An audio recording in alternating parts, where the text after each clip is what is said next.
Welcome viewers. அது சரியா 1987 தஞ்சாவூர் மாவட்டத்தில் இருக்கிற ஒரு அழகிய கிராமத்தில் செல்லத்துறை மாரியம்மா இவங்களுக்கு ஒரே ஒரு பொண்ணு, பேர் கண்ணம்மா. இப்போ இவங்கள சென்னையில் கட்டி கொடுத்துருக்காங்க.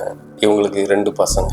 சந்தோஷமாக இப்போ வாழ்ந்துட்டு வர்ற இவங்களுக்கு 15 வயசுல இவங்க கிராமத்தில் நடந்த ஒரு அதிபயங்கர அமானுஷ்யமான சம்பவத்தை பற்றி தான் இன்னைக்கு நம்ம சேனலில் டீகோட் பண்ண போகிறோம். நீங்கள் பார்த்துட்டு இருக்கிறது பிரபா டீகோட்ஸ். நான் உங்கள் பிரபா. வாங்க இன்னைக்கு வீடியோக்குள்ள போகலாம்.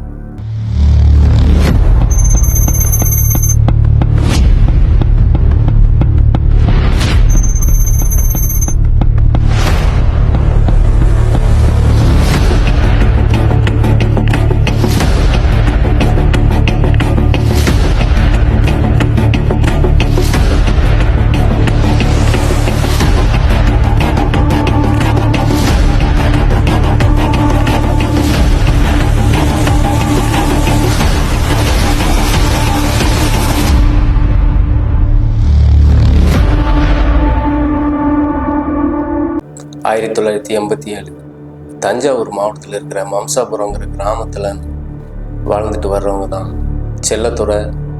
இவங்க மனைவி பேர் மாரியம்மாள். இவங்களுக்கு ஒரே ஒரு பொண்ணு, பேர் கண்ணம்மா.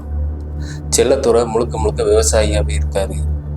பொழுது விடியறிலிருந்து பொழுது அடையிற வரைக்கும் அவர் ஃபுல்லாக வயக்காட்டிலே தான் வேலை செஞ்சிட்ருப்பார். அதுவும் குறிப்பாக அறுவடை நாட்களில் அவர் பகலும் நைட்டும் அங்கேயே தான் தங்கியிருந்து நெல்லுகளை எல்லாத்தையுமே மாட்டு வண்டியில் ஏற்றி அனுப்புவார். இவருக்கு எப்பவுமே தன்னுடைய மகா தான் சாப்பாடு கொண்டு வருவான். அப்படி என்னைக்கும் போல வழக்கமாக அந்த நாள் வருது, ஞாயிற்றுக்கிழமை. இவங்க வீட்டில் மும்முரமாக செல்லத்துறைக்கு பிடிச்ச கறி சாப்பாடு ரெடி ஆகிட்டு இருக்கு.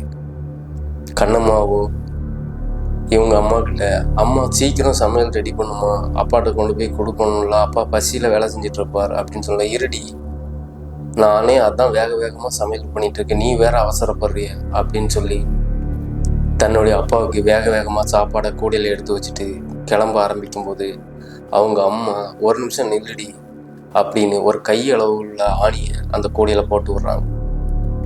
எதுக்குமா அந்த ஆணி அப்படின்னு சொன்ன உடனே, கறி வாடகைக்கு பேய் பிசாசுகள் எதுவும் வந்துடக்கூடாதுடி, அதுக்காக தான். கேள்வி மேலே கேள்வி கேட்காம, எங்கேயுமே சொணங்காமல், அதாவது லேட் ஆகாமல் சீக்கிரமாக கொண்டு போய் அப்பாட்ட கொண்டு போய் கொடுத்துரு அப்படின்னு சொல்லி அனுப்புகிறான்.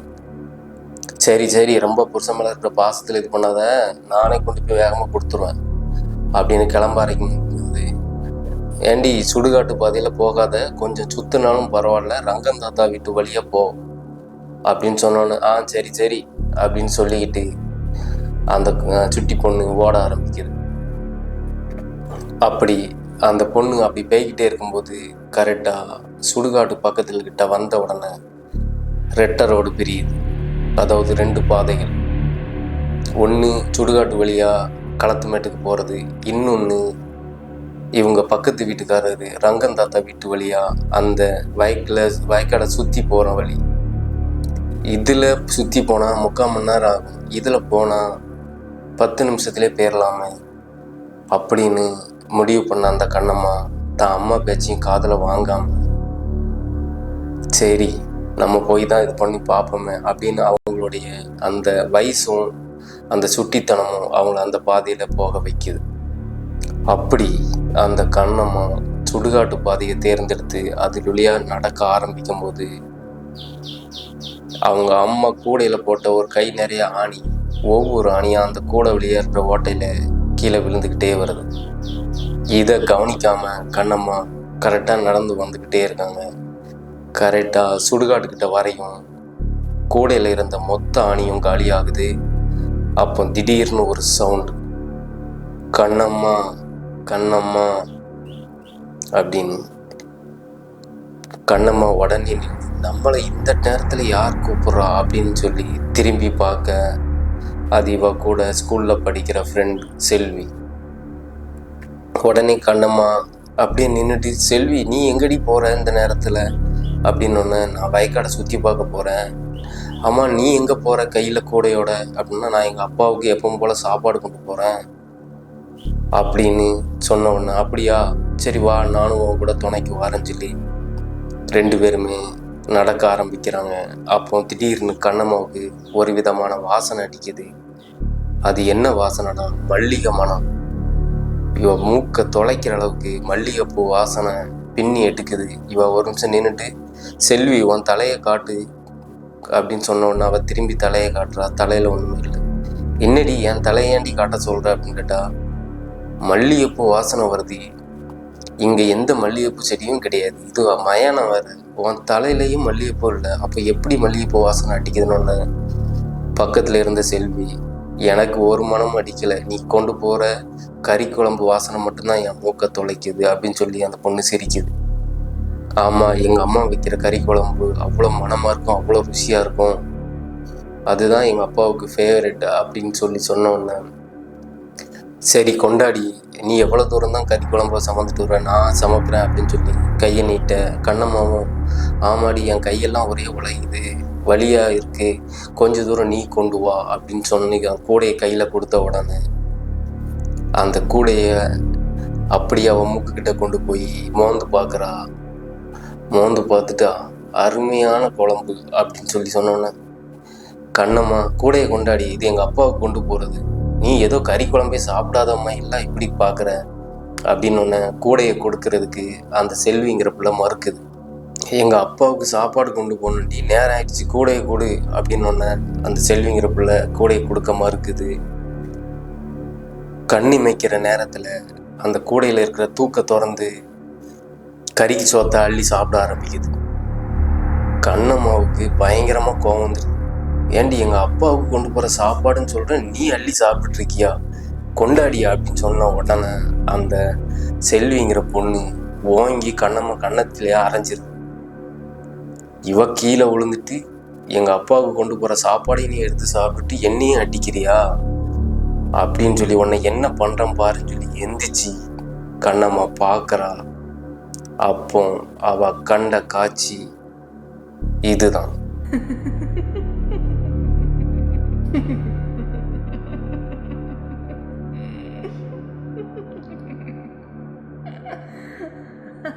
தன்னுடைய ஃப்ரெண்டுன்னு நினச்சி பேசிக்கிட்டே நம்ம கூடையும் அவ கையில் கொடுத்தா, ஆனால் இங்கே நிற்கிறது வேற ஒரு உருவம்லாம் அப்படின்னு சொல்லி கண்ணம்மா பார்த்து மிரண்டு போய் நிற்கிறான்.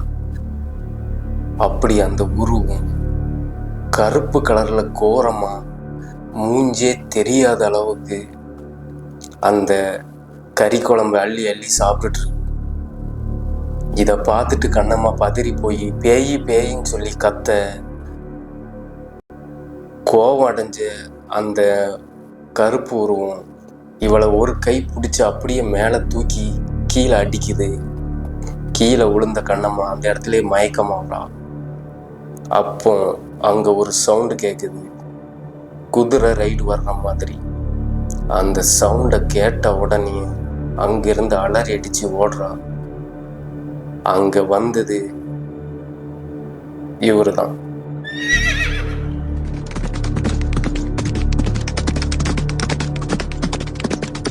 ஏன்னா செல்லத்துறை தன்னுடைய குடும்ப கோயிலான சொடலமாடசாமி கோயிலில் வருஷம் வருஷம் அவரு தான் கிடா வெட்டி சாமி ஆடி கிடா ரத்தத்தை குடிக்கிறவர்.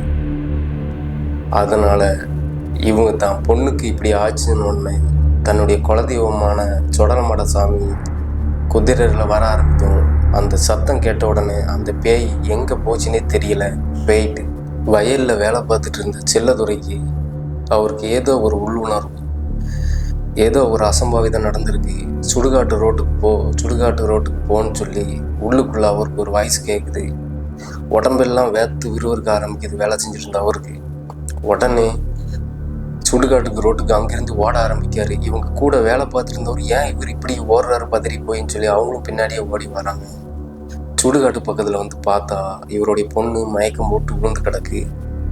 தான் கொண்டு போன சாப்பாடு, அப்பாவுக்கு கொண்டு வந்த சாப்பாடு கூட அந்த எல்லாமே சிதறி கிடக்குது. அதை பார்த்துட்டு கண்ணம்மான்னு அவளை தூக்கிட்டு நேராக வீட்டுக்கு வந்து தண்ணீர் தொளிச்சு அந்த பொண்ணை எழுப்பினா. அந்த பொண்ணு பேயின்னு சொல்லி பதறுது. அப்போ நடந்தது எல்லாத்தையும் தன்னுடைய அப்பா கிட்ட சொல்லுது. நீ இவ்வளோ தூரம் அந்த பேயை பார்த்தும் நீ அந்த பேய் உன்னை அரைஞ்சும் நீ உனக்கு எதுவும் ஆகலைன்னா நம்மளுடைய குலதெய்வம் சுடலமாட சாமி தான் உன்னை காப்பாற்றியிருக்குமா அப்படின்னு சொல்லி அவங்க எல்லாரும் குலதெய்வத்தை கையெடுத்து கும்பிட்றாங்க.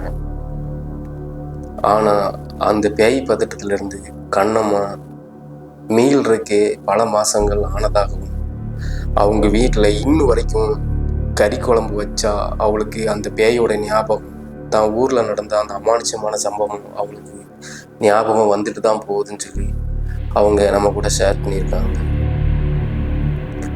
Thank you friends. இந்த வீடியோ பிடிச்சிருந்துச்சுன்னா ஒரு லைக் பண்ணி ஒரு சப்ஸ்கிரைப் பண்ணுங்கள். நீங்கள் பண்ணுற ஒவ்வொரு லைக்கும் ஒவ்வொரு சப்ஸ்கிரைபும் எனக்கு மோட்டிவேட்டாக இருக்கும் நான் அடுத்தடுத்த வீடியோ மேக் பண்ணுறேன். Bye friends.